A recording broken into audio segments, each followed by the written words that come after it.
2.0, where we focus on giving you the opportunity to learn from professionals from various fields to help you explore your passions and your interests.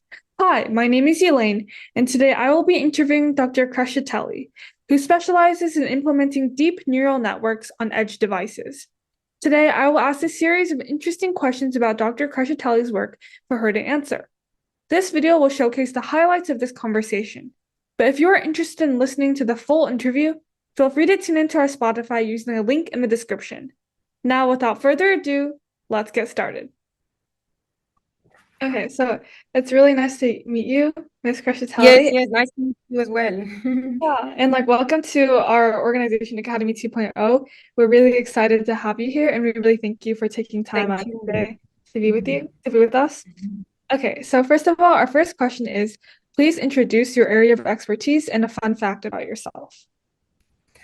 Okay, so I work as a researcher at Hitachi Limited Research and Development Group in Tokyo. And my research area is edge computing for optimizing real-time performances of deep neural networks on edge devices. So the focus of my research is to make sure that deep neural networks can operate efficiently on edge devices, even if these kind of devices have limited capabilities in terms of memory, power consumption, and computational resources. So about fun fact about myself, I think that it's kind of fun that I am Italian, and originally actually I'm from a very small town in the south of Italy. Despite growing up in such local community, I grew up with global mindset, and I came all the way to Japan. And actually before moving to Japan, I have been living in other countries for both studying and working. I have been to China, England, Malta, and Egypt. So yeah, I think this is kind of fun. That's nice to know. Okay, so you mentioned how you worked at the Hitachi company. Can you provide a little insight? It doesn't have to go too much in detail about your responsibilities and your projects at Hitachi company. Okay, so let's say that the main focus of my team is on improving edge computing systems, to make them more efficient and useful in real world situations in different areas, because our project about robotics, self-driving cars, and industrial automation. So the project that I am involved in involves mainly the developing of artificial intelligence technologies that can be able to integrate the high power efficiency and the real-time processing capabilities that are specifically designed for edge devices. Could you explain a little bit about what edge devices are?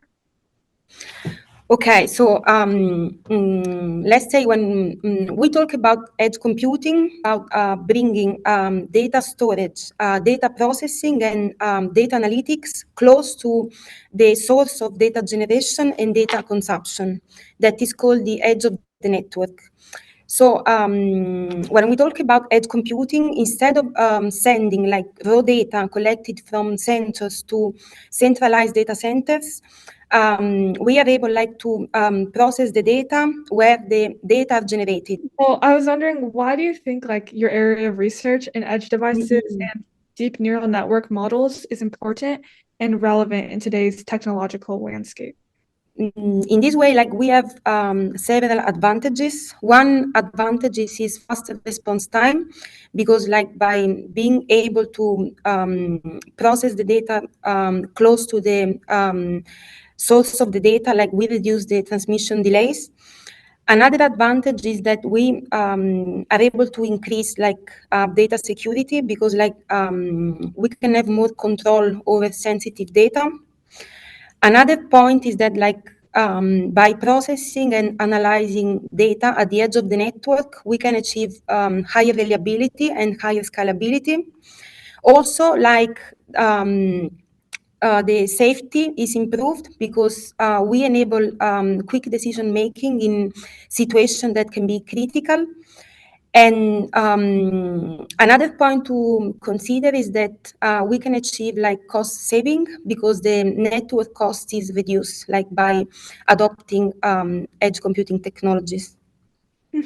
Could you mention a few applications you've used for edge devices and deep neural networks, like in your past work, or like some of the projects you thought were really interesting that you've investigated? Okay, so one of the projects that I have been working on is about improving the human pose estimation under variability of lighting conditions. And so this application is used in industrial automation, where like the human operator has to interact with the robot and he has to interact in a safe way. So it's very important that the robot can recognize the human operator in real world scenario, and real world scenario involve like variability of lighting conditions. So we have to assume that the environment is not always completely bright or not always completely dark. So the conventional techniques usually use only one source of data. So let's say they use RGB cameras. And that's why there are some problems, because if the environment is not completely bright, the robot cannot like safely detect the human operator. So one technique that I developed is like to integrate the data coming from different sensors. So I integrate data collected from RGB sensor and data collected from infrared sensor. So I applied some techniques to make the network lighter and to reduce the size and the number of parameters of the network. So by implementing these techniques, like we made possible the implementation of this algorithm on edge devices, and like we made the human robot collaborations and the variability of lighting conditions more safe and reliable. We can use this technique in several areas, so not only robotics, but for example, also autonomous driving. If we think to the vehicles of the future, like we need to make sure that they are able to detect and interact with humans like in the safest way possible. Yeah, congratulations. We're really, really excited to see like your research in the future. And also, kind of like we talked a lot about like the present and kind of looking to the future. We were wondering, how do you see the field of deep learning on edge devices evolve in the next few years? And are there any exciting trends or developments that we can look for in the future? Okay, so as I said before, I think that the future looks very promising, because like we are living in area where technology is progressing very fast, and edge devices, I think they are likely to become more and more powerful and capable. So I think that in the very near future, like this will enable like more complex and sophisticated deep neural networks models, like to run efficiently on these devices, and this will like open up new possibilities for real-time applications in several domains. Also, like especially here in Japan, robots are becoming like more and more integrated into the daily life, and I think that in the near future, like will be like growing emphasis on human-robot interactions. So I think that sensor fusion and edge computing like can contribute like in creating robots with increased perception, and to enable like the robotics application to understand and respond to humans like with more and more accuracy. Yeah, and now like addressing our audience, a lot of like students and people who are in high school and undergraduate school. I was wondering, is there any advice you would give to aspiring researchers who are really interested in your work? Or like what advice and insights would you offer to them to help them navigate your area of expertise? Okay, so as I said, this area is expanding a lot and is expanding like very quickly. So I think that it's very important to cultivate like curiosity and to not be afraid to take like all the challenges that come on your way, to like have interest and to study like different fields, and like to I think it's very important like to keep open mind in general, and to like cultivate your creativity.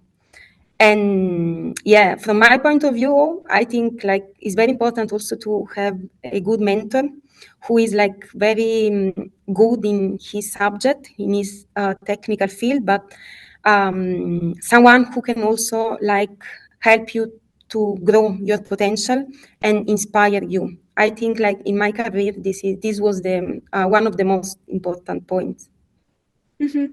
Yeah, I think that's all the time we have and all the questions we have prepared. So thank you so much for coming. We really, really appreciate your time. Thank you very much for your time. Yeah. Thank you, Dr. Crescitelli, and thank you so much for watching. I hope this interview helped you gain more interest in the amazing field of edge devices and deep neural networks. Please check out our Spotify via the link in the description for the full interview. If you are interested in more content like this, explore all the other videos we have on our channel.